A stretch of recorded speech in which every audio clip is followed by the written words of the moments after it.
একজন আলেম সাহেব হোটেলে বসে গোস্ত দিয়ে খাবার খাওয়ার সময় গোস্তের হাড্ডিগুলো ভালো মতো চিবিয়ে খাচ্ছিলেন, আর তার পাশেই তথাকথিত এক বুদ্ধিজীবী পায়ের উপরে পা রেখে বাম হাত দিয়ে চা খাচ্ছিলেন। আলেম সাহেবের এই হাড্ডি চাবানো দেখে সেই বুদ্ধিজীবীর চুলকানি শুরু হয়ে গেল। সে আলেম সাহেবকে তাচ্ছিল্যের স্বরে বলে উঠল, হুজুর, আপনাদের দেশের কুকুরগুলো কি খায়? আলেম সাহেবকে কুকুরের সাথে তুলনা করায় তিনি মনে খুবই কষ্ট পেলেন। তারপরও তিনি হাসি মুখে সেই বুদ্ধিজীবীকে বললেন, আমাদের দেশের কুকুরেরা পায়ের উপরে পা রেখে বাম হাত দিয়ে চা খায়। সেই বুদ্ধিজীবী তো হুজুরের মুখ থেকে এই রকম কোন উত্তর শুনবে সেইটা তো আশাই করেনি। চরম পর্যায়ে রাসূলাবাস প্রদানকারী এই উত্তর শুনে সেই বুদ্ধিজীবী লজ্জায় মাথা নিচু করে কুকুরের ন্যায় লেজ গুটিয়ে দ্রুত হোটেল ত্যাগ করে চলে। এক দরবেশের সাথে এক ডাক্তার কথা বলছিলেন। এমন সময় একজন লোক এক গ্লাস পানি নিয়ে এসে দরবেশকে বলল, হুজুর, আমার মেয়ের পেটে ব্যথা, আপনি দোয়া পড়ে এই পানিতে ফু দিয়ে দেন। এই পানি পান করে যাতে আমার মেয়ের পেটের ব্যথা ভালো হয়ে যায়। সেই দরবেশ পানিতে ফু দিয়ে দিলেন,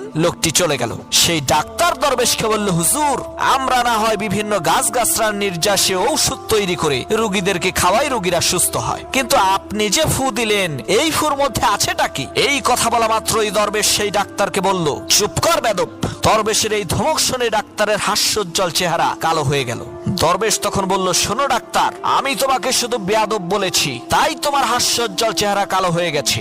যদি এই সাধারণ ধমকের মধ্যে এত পাওয়ার থাকে, তাহলে আমি যে আল্লাহর কালাম পড়ে ফু দিয়েছি, আল্লাহর কালামের মধ্যে কি কোনো পাওয়ার নাই? সেই ডাক্তার তখন বুঝতে পারলো, অবশ্যই কথার মধ্যেও পাওয়ার আছে, কথার মধ্যেও শক্তি আছে। এক মেয়ে এসএসসি পরীক্ষা দিতে গিয়েছে, কিন্তু সেই মেয়েটি সারা বছর কোনো লেখাপড়া করে নাই, নকলের ভরসায় সারা বছর মোবাইল টিপেই কাটিয়ে দিয়েছে। এখন পরীক্ষা দেওয়ার জন্য হলে ঢুকে দেখে সর্বনাশ। তাদের রুমে যেই স্যারের গার্ড পড়েছে সে ঈগল পাখির মতো দূরদৃষ্টি সম্পূর্ণ, তার চোখ ফাঁকি দিয়ে নকল করা কোনো মতেই সম্ভব না। এখন কি আর করার? হঠাৎ করেই মেয়েটির মাথায় একটি বুদ্ধি খেলে গেল। সে একটি কাগজের মধ্যে একটা কথা লিখে স্যারের হাতে ধরিয়ে দিল। স্যার সেই কাগজের লেখাটা পড়ে চেয়ারে যে সেই যে বসলো, পরীক্ষা শেষ হওয়ার আগ পর্যন্ত আর সেই চেয়ার থেকে উঠলো না।